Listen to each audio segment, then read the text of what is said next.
여러분들에게 분명한 사실을 한 가지 알려드리겠습니다. 성경은 부적이 아닙니다. 여러분 그렇게 믿으십니까? 네, 성경 자체는 부적이 아닙니다.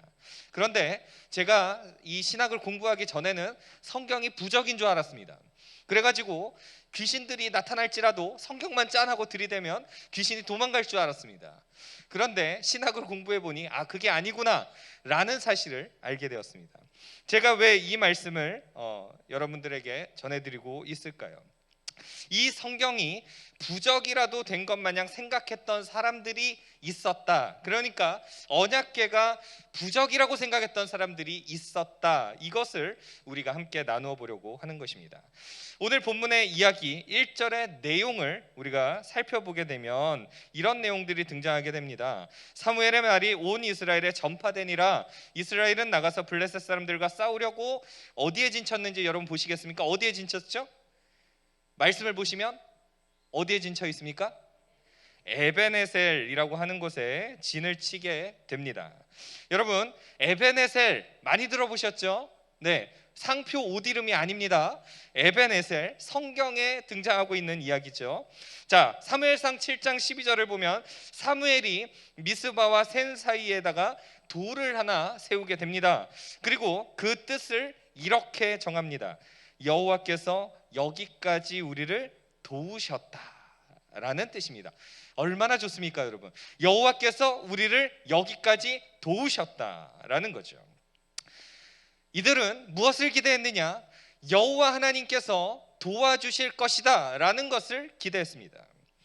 그런데 그 이름의 뜻과 다르게 어떤 일들이 벌어졌을까요? 이제 블레셋은 아벡에서 진을 치게 됩니다. 그리고 첫 번째 전투를 벌이게 되고 거기에서 이스라엘 군사가 몇 명이 죽게 되느냐? 4,000명가량이 죽게 되는 일이 발생됩니다. 하나님이 그들을 도우실 줄 알았던 곳에서 오히려 4,000명이나 죽었다라고 하는 것입니다. 여러분 4,000명을 떠올려 보면 굉장히 많은 숫자입니다. 그렇지 않습니까, 여러분? 전쟁을 했는데 무려 4,000명의 인원이 죽은 겁니다. 아벡이라고 하는 것은 힘이다, 견고하다라는 뜻을 가지고 있는데 원래 여호수아가 정복을 했던 곳입니다. 그런데 블레셋이 이곳을 다시 빼앗았고 이 아벡이라는 곳이 어떤 곳이냐? 전략적 요충지였다라는 겁니다. 그것을 다시 찾기 위해서 전쟁을 벌인 가운데서 전사자가 발생이 된 것입니다. 그런데 당연히 이길 줄 알았던 이 이스라엘이 왜 패배했을까요? 이 시기는 신앙적인 암흑기였기 때문입니다. 여러분들도 잘 알다시피 엘리 제사장은 영적으로 민감하지 않았습니다. 그래서 한나가 기도할 때에도 그녀가 술에 취한 줄 알고 오히려 그녀를 책망하는 모습을 우리는 볼 수가 있습니다. 그러니까 영적으로도 굉장히 무뎌져 있었고 영적으로 둔감하여서 하나님의 말씀을 제대로 알아듣지 못했다라고 하는 거죠. 사무엘을 부르는 그 장면 가운데서도 우리는 확인해 볼 수가 있습니다. 특별히 사무엘상 2장 12절을 이하를 보면 엘리 제사장의 아들들이 했던 행동들도 우리가 확인해 볼 수가 있는데 제사장이 백성들에게 행하는 관습대로 하지 않았다는 것입니다. 백성이 제사장에게 바쳐야 할 고기들을 빼앗게 됩니다. 이 아들들이요. 회막문에서 수종드는 여인들과 동침하였다라고 기록을 합니다. 하나님 무서운 줄 몰랐습니다. 이들은요. 회막문은 어떤 곳이냐? 성소의 출입구입니다. 출입구요. 출입구라고 하는 것은 하나님의 면전이라는 개념을 지닌 장소입니다. 이스라엘의 모든 제사가 드려지는 예배의 중심처였습니다. 그런 곳에서 구별된 자들로 나시린으로 살아가고자 했던 여인들과 동침하는 악행을 저지른 것입니다. 그 외에도 온갖 악행들이 가득하게 되었습니다. 여호와를 알지 못했다라고 성경은 기록합니다. 여호와의 제사를 멸시했다라는 거죠. 사무엘상 3장 1절에 보시면 이런 내용이 등장하고 있습니다. 우리 같이 한번 읽어보실까요? 시작. 아이 사무엘이 엘리 앞에서 여호와를 섬길 때에는 여호와의 말씀이 희귀하여 이상이 흔히 보이지 않았더라. 아멘. 여러분 저기에 색깔을 보시면 뭐라고 표현되어 있죠? 여호와의 말씀이 희귀했다라는 것입니다. 여호와 하나님의 말씀이 희귀하여서 이상이 보이지 않았다라는 것입니다. 신앙의 암흑기입니다. 그런데 또 한 가지가 더 있습니다. 사무엘상 3장 12절에서 13절을 보면 이런 내용이 등장하고 있습니다. 여기도 말씀 같이 읽어보시겠습니다. 내가 엘리의 집에 대하여 말한 것을 처음부터 끝까지 그날에 그에게 다 이루리라. 내가 그의 집을 영원토록 심판하겠다고 그에게 말한 것은 그가 아는 죄악 때문이니 이는 그가 자기의 아들들이 저주를 자청하되 금하지 아니하였음이니라. 색깔을 보시겠습니까?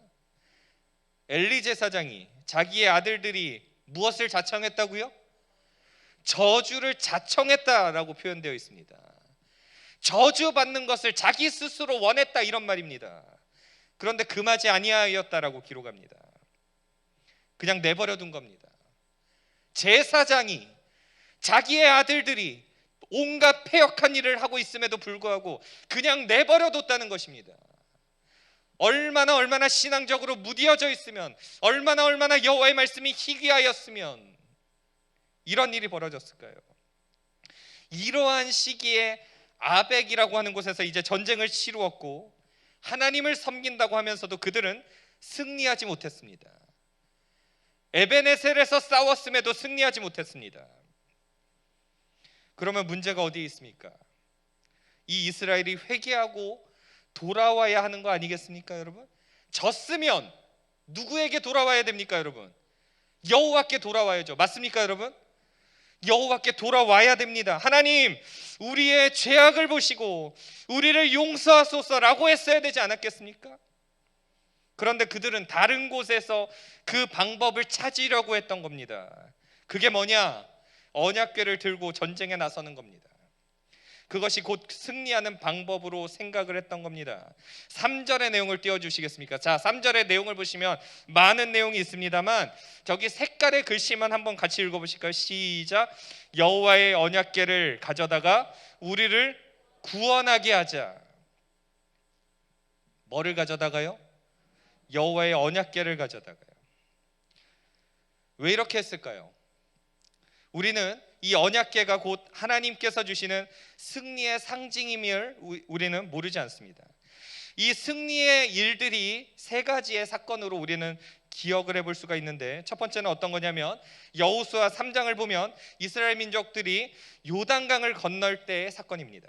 그때 당시에 요단에는 물이 많았고 능히 건너갈 수 없는 그런 상황이었습니다. 그때 제사장들이 무슨 일을 했냐? 언약궤를 어깨에 메고 요단물을 밟을 때 물이 다 어떻게 됐죠, 여러분? 멈춥니다. 물이 끊어집니다. 그리고 그 물이 쌓여 있게 됩니다. 이스라엘 장로들이 이것을 기억한 겁니다. 두 번째는 어떤 게 있었느냐? 과거의 여리고성 전투를 기억해 보았습니다. 그들에게 명령한 것이 뭡니까? 제사장이 어깨에다가 언약궤를 메고 함께 여리고성을 돌았습니다. 그랬더니 그 큰 여리고성이 여러분 어떻게 됐죠? 무너져 내립니다. 승리를 두 번째 경험했죠. 세 번째는 이겁니다. 사사기 19장을 보면 레위인의 첩을 베냐민 사람들이 욕보이는 장면이 등장하게 됩니다. 그리고 그 여인은 죽게 되죠. 그래서 온 이스라엘 사람과 베냐민 지파 사람들 간에 전쟁이 벌어지게 됩니다. 그때도 뭘 가지고 나갔느냐? 언약궤를 가지고 나갑니다. 아론의 손자인 엘르아셀의 아들 비느하스가 이 언약궤를 모시고 섰다. 언약궤를 모시고 그 자리에 섰다라고 사사기 20장 28절은 기록하고 있습니다. 그리고 그들은 그 전쟁에서 승리하게 되었습니다. 세 가지의 사건을 살펴보았더니 전쟁에 가지고 나가면 무조건 이기겠구나, 이들은 이렇게 생각했던 겁니다. 그러므로 이들이 아벡에서의 전쟁에서 패배한 후에 어떤 생각을 했을까요? 저 언약궤를 가지고 나가면 적의 부적이 되어서 이 전쟁에서 승리할 수 있을 거야. 그들은 나름대로 기가 막힌 전략을 짠 겁니다. 기가 막힌 방법을 가지고 가겠다라고 생각을 한 겁니다. 그래서 그들은 언약궤를 가져왔고 4절을 보면 이런 내용이 등장하고 있습니다. 자, 4절 우리 색깔만 한번 읽어보실까요? 시작. 엘리의 두 아들 홈니와 비느하스는 하나님의 언약궤와 함께 거기에 있었더라라고 기록합니다. 여러분, 이들이 이런 자격이 있습니까? 한번 여쭙겠습니다. 이들이 언약궤를 가지고 저 자리에 설 자격이 있습니까? 없습니다. 저들의 행위가 늘 선했습니까? 아니죠. 여호와를 알지도 못했고 여호와의 제사를 멸시하고 온갖 악행을 다 저지른 그들이 사사기 19장의 아론의 손자인 엘르아셀의 아들 비느하스처럼 그들을 흉내내면서 그 자리에 서 있습니다. 제사장도 아닌 그들이 왜 지금 거기에 서 있을까요? 이미 이들에게는 하나님의 임재는 중요하지 않았다라는 겁니다. 자기 소견에 옳은 대로 그냥 막 행하는 것입니다. 그래서 이제 5절에 보면 이런 내용이 나옵니다. 여러분 성경책을 보시고 5절을 한번 같이 읽어보실까요? 시작.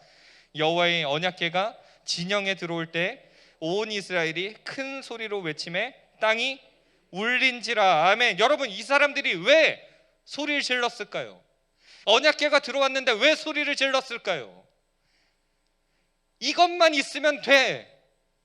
하나님은 존재하지 않을지라도, 하나님은 여기 안 계실지라도 이것만 있으면 돼. 그들의 함성이 얼마나 컸는지 땅이 울렸다라고 성경 기록하고 있습니다. 이것만 있으면 하나님 오시겠지. 그런데 이 사실을, 재미난 건 블레셋 사람들도 알게 된 겁니다.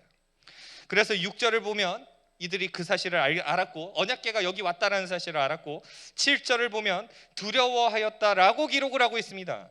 7절도 우리 한번 같이 읽어보실까요? 시작. 블레셋 사람이 두려워하여 이르되 신이 진영에 이르렀도다 하고 또 이르되 우리에게 화로다. 전날에는 이런 일이 없었도다. 아멘. 전날에 4,000명을 다 죽여버릴 때는 이런 일이 없었는데 언약궤가 왔다는 소문을 듣자마자 이들이 두려워하기 시작합니다. 이게 이 당시의 사람들의 사고방식이죠. 이러한 표현은 고대 근동사회에서의 신들의 전쟁관념과 관계가 된 것입니다. 즉 여호와의 언약궤가 진에 들어온 것은 블레셋 신과 이스라엘의 하나님이 싸운다라는 의미를 담고 있습니다. 그런데 더 기가 막힌 사실은 여호와 하나님에 대해서 블레셋 사람들이 더 잘 알고 있었다라는 것입니다. 이방 사람들이 여호와 하나님이 어떤 분인지 더 잘 알고 있었다는 겁니다.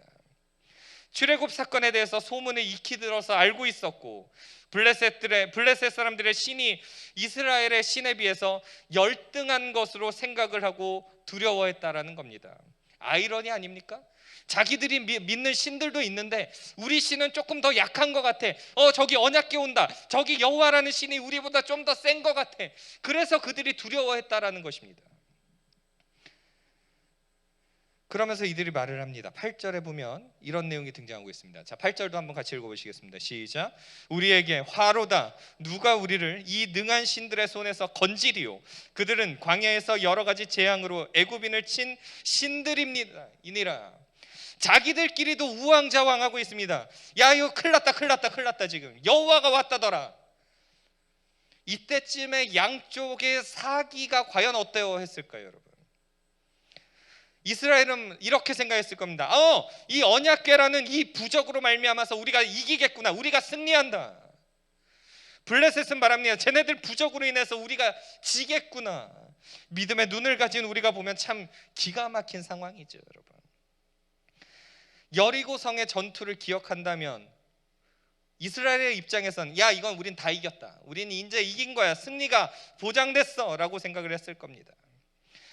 그러나 이 상황 가운데 어떤 일들이 벌어졌을까요?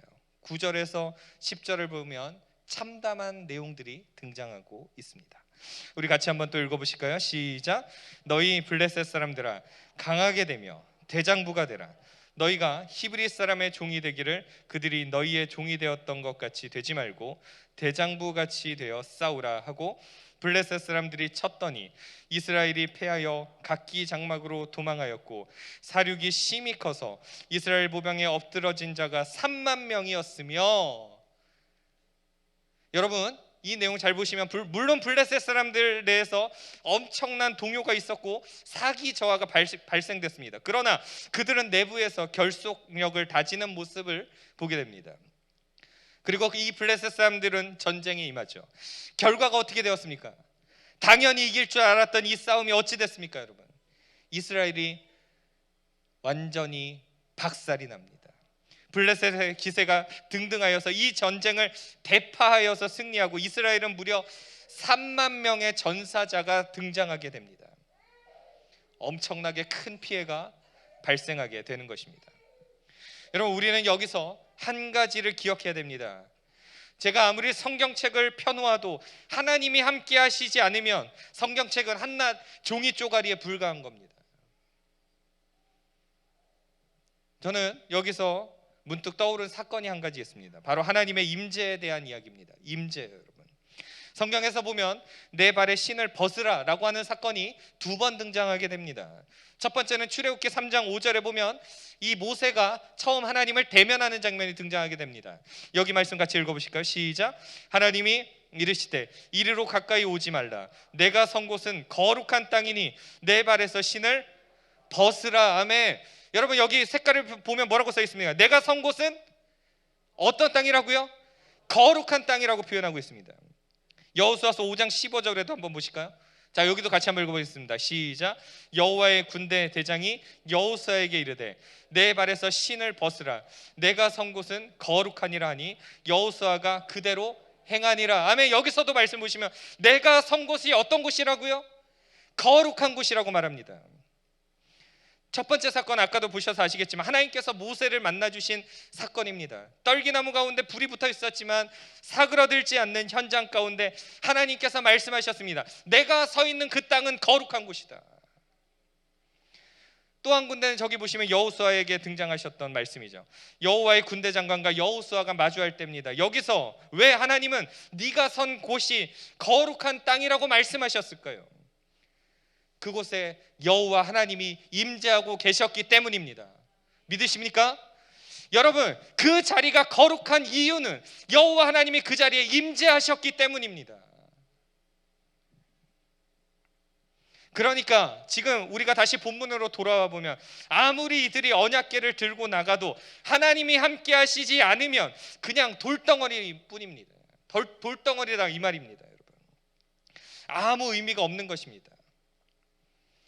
그러고 나서 더 비참한 현장이 찾아오게 됩니다.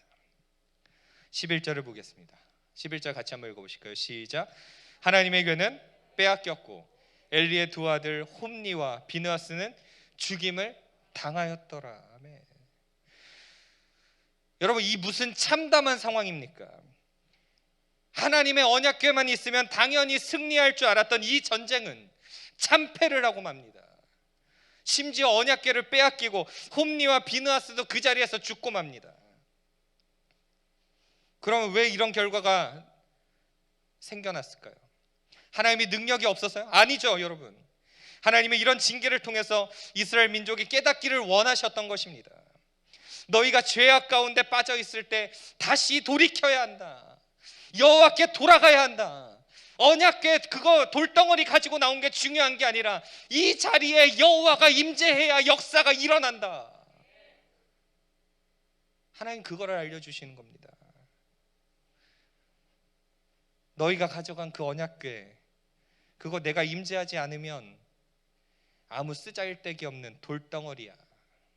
그 언약궤가 중요한 거야 아니라 내가 너희와 함께하는 거 그게 중요한 거야. 이것을 알려주시는 겁니다. 모세가 하나님을 떨기나무 앞에서 만날 때 하나님은 명령하십니다. 너의 신을 벗으라. 내가 선 곳은 거룩한 곳이다. 이곳의 진짜 의미가 뭡니까? 내가 임재하고 있는 그곳이 거룩한 곳이다.